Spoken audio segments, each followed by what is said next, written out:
What's up there guys? Welcome back to my channel. My name is Axel. Ayan, so past 11 siguro mga 10-20 minutes ago. Ayan, nagkakagulo na ang buong Pilipinas. Bakit? Kasi biglang nag-log outan yung mga FB profile namin. Yan, FB natin. At saka Messenger. So, I guess everyone dito sa Pinas is like that. Kasi kami, akala namin nung una ay nahack ang aming account. So, chinek namin. May code na sinend dito sa number na to or sa WhatsApp. And then, tinry namin. Ayaw hanggang sa nawala na. Kami ni Mrs.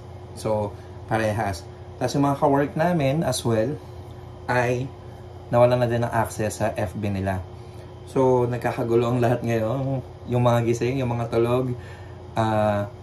Himbing lang kayo dyan ng tulog. Pagpatuloy nyo lang ang mga tulog ninyo. At eto naman, yung na-research ko ngayon kung bakit ba nawala bigla si FB. Ayan, nag-overload ba or something? May nangyari ba kay FB? Pero yan, grabe. Grabe. So, ito yung more details on today's outage. So, si FB ay may outage today. Early today, Facebook was down or unreachable for many of you for approximately 2.5 hours. This is the worst outage we've had in over 4 years, and we wanted to first of all apologize for it. We also wanted to provide much more technical detail on what happened and share one big lesson learned. So, nagkaroon nga doon ng outage si FB. Hindi natin alam kung bakit. So, ito. The key flaw that caused this outage to be so severe was an unfortunate handling of an error condition. An automated system for verifying configuration values ended up causing much more damage than it fixed. Ayan, so nagkaroon daw ng error na, ayan nga, sa halip na mas maayos, mas na, parang mas lumala yung damage. The intent of the automated system is to check for configuration values that are invalid in the cache and replace them with updated values from the persistent store. This works well for a transient problem with the cache, but it doesn't work when the persistent store is invalid. Ayun, so siguro nagkaroon ng glitch talaga o nagkaroon ng error within Facebook. Kaya nag-outage, talagang nag-down yung system nila. Actually, may nabasa ako din sa ibang comments dito sa post ng FB na to na parang yung sa ibang part ng mundo ay morning pa lang, wala na yung Facebook.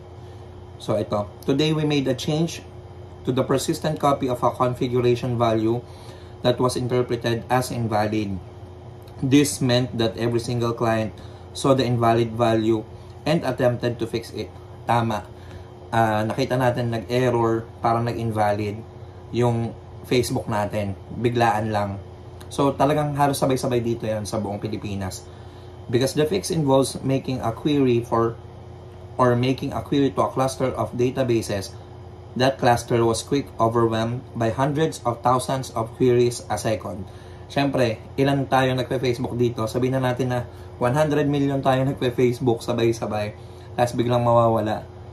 O, sabihin na lang natin na kahit 1 million lang or 2 million or ganan.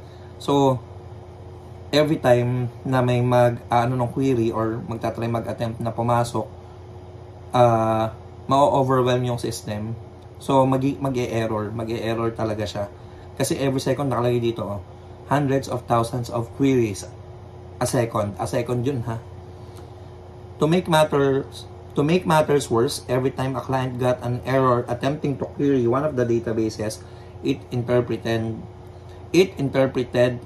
it as an invalid value and deleted the corresponding cache key. This meant that even after the original problem had been fixed, the stream of queries continued as long as the databases failed to survey some of the requests. They were causing even more requests to themselves. We had entered a feedback loop that didn't allow the databases to recover. Ayun, talagang yun nga. So, sa halip na maayos, sa halip na makapasok tayo, parang maglulup lang, mabubura yung nasa cache, tapos hindi rin masosolve yung problem. So, ito pa. The way to stop the feedback cycle was quite painful. We had to stop all traffic to this database cluster, which meant turning off the site. Once the databases had recovered and the root cause had been fixed, we slowly allowed more people back onto the site. So, shinut down talaga nila yung buong site ni Facebook ngayon.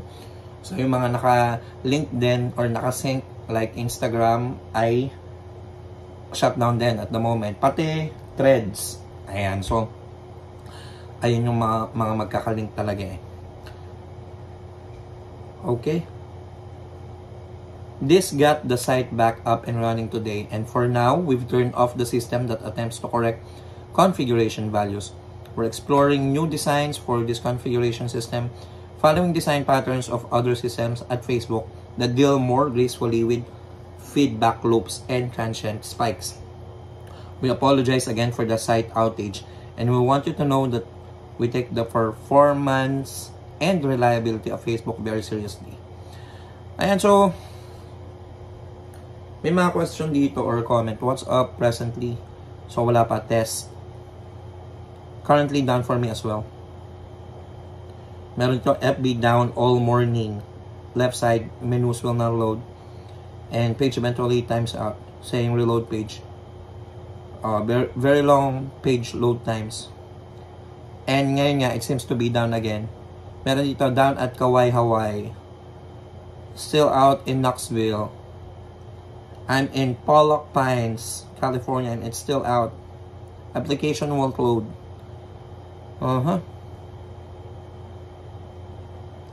Yung old posts are still showing up din, yung iba. Still doesn't work. My page doesn't download. Ayan, so yan yung nangyayari sa FB ngayon. Talagang hindi rin natin alam kung legit tong itong na-search natin, pero possibly ganun yung nangyayari kasi hindi nga makapasok ang lahat. So, ito na ba ang end ng Facebook era? Or Facebook age? Ayan, ano sa tingin nyo? Comment down below kung ano yung sa tingin nyo nangyayari kay Facebook, and comment down below kung ano ang opinion nyo dito sa bigla ang pagkawala ni Facebook sa buong Pilipinas. Ayan. Siyempre, if you're not yet a member of our channel, do like, share, and subscribe. See you in the next content. Thank you so much. Gracias. Come on!